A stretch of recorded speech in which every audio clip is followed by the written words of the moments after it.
I was not shaken one bit.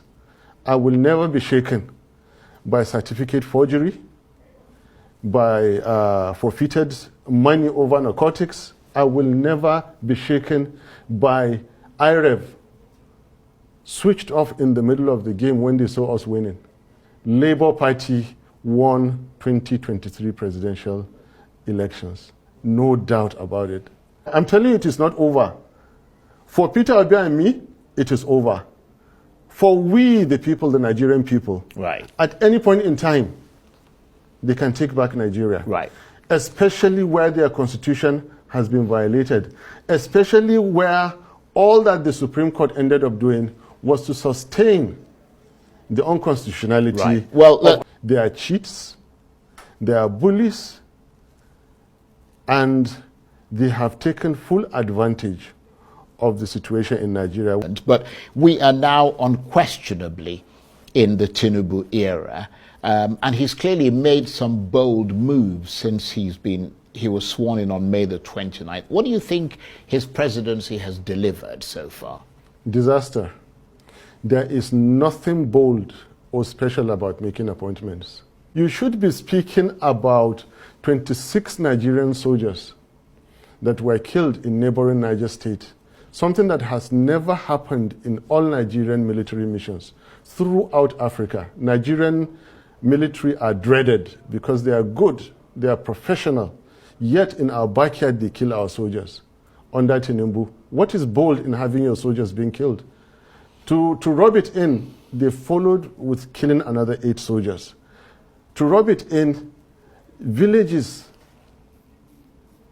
almost on daily basis, that is the news, everywhere in Nigeria. This man has delivered nothing and is poised to deliver nothing. Well, democracy is not government of the people, for the people, by the people. Democracy is government of the people who have earned their rights, for the people who can protect their constitution, by the people who can exercise civil liberties. So given what when they say people, right, what kind of people? The people who will fold their arms while their constitution is violated, then democracy is not for you. I have said it. It belongs to only those who can practice it with due respect. The people have to wake up to the challenges. For a people that are ready to accept anything, then anything will happen to them. Again, in quotes. You see, a fraction of 1% difference in a political DNA of a society can spell the difference between servitude and freedom. Last year you saw it. Indian farmers sat in a location for 1 year because of one obnoxious government policy until Indian government reversed it. Before the war in Israel, Israelis were in the street for 16 weeks, counting. You can count so many other countries. Nigerians, rise up for your rights. No justice of Supreme Court will give you democracy.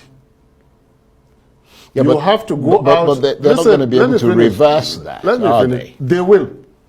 I mean, they Nigerians, can't. This is Constitutionally, no. Constitution and legal. And this is where I differ.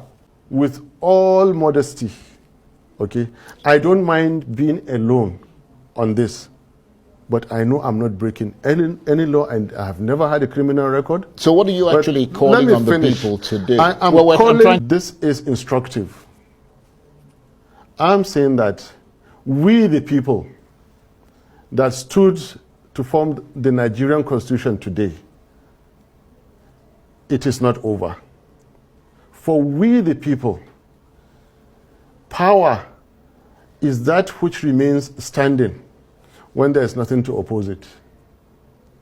A leader is he who remains followed when there is nobody to challenge. Authority is that which is implemented when there is nothing to stop it. They have the leaders in place now with wielding authority with political power. But power and sovereignty belongs to the Nigerian people, we the people, on whose behalf an elected government is exercising that authority.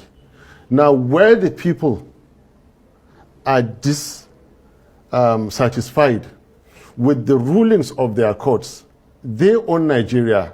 Alhaji Tinubu does not own Nigeria. Peter Obi does not own Nigeria. Yeah, but the Nigerians on the streets right. own Nigeria. When the Nigerian people rise to defend their constitution, anything can happen. And well, this is not. That sounds quite a bit worryingly. Look, we are in a worryingly frightening situation. I told you I'm not here to repeat what you've been hearing. And I was prepared to come here. I have never had a criminal record. I love my peace. And I'm repeating that when the Nigerian people decide, Nigeria is theirs for the taking. And any fraudulently elected government is fair game for them.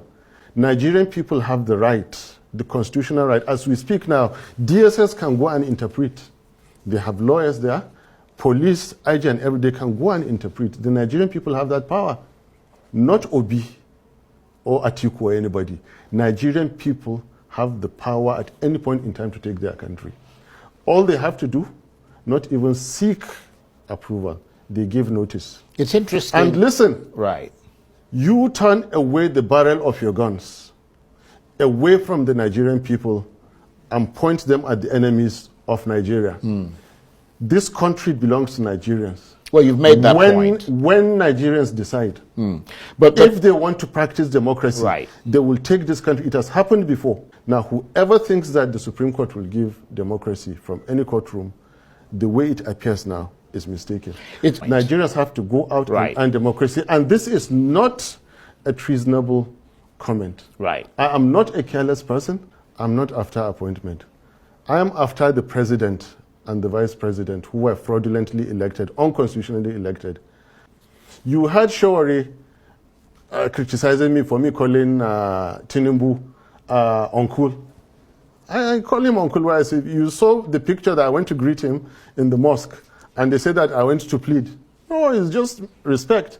But the fact that I respect his age doesn't mean that I will not call him a drug dealer. Yeah, well, or a certificate forger. Well, I don't think you should call him those things. I will. Unless you have That is why I said do not evidence swear him in. Yeah, the evidence is there. Yeah, but can I just make the point that on Arise News, they have a right to reply to the things that you said. One of them will come tomorrow.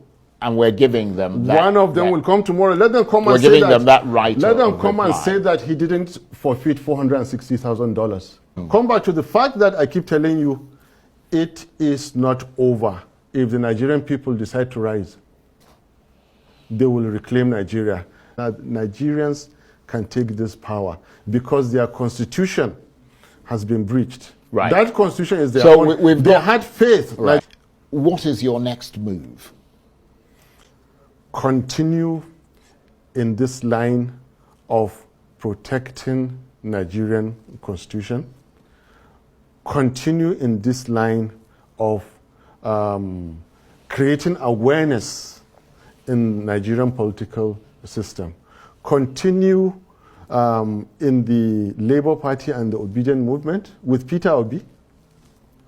Continue to sensitize Nigerians and then continue to tell the people in power that they have unconstitutionally taken over Nigeria, sustained by the Supreme Court, and they are destroying our dear country. They are destroying the future of our children. And for doing that, I will continue to say exactly what I have said in this interview. If they were to... There is no way to fight an individual or group of individuals like to destroy their country or to destroy the future of their children. But if they were to approach you and Peter Obi and the Labour Party and said they wanted to sit down with you and look at the sort of reforms, for example, that could be put into Nigeria to make this place better for everybody. For example, things like restructuring, electoral reform. Can I answer you? Would you participate in that discussion? Can Tinubu Shettima resign and get the Senate president sworn in to conduct a new election? Well, it is unlikely that they'll do that. So we cannot support them. Okay. We cannot. Anything that deviates from how the Constitution provides it, we will not. Okay. Go and read the Constitution of Nigeria. The serving Alhaji Tinubu Malam Shettima government breaches the Nigerian Constitution.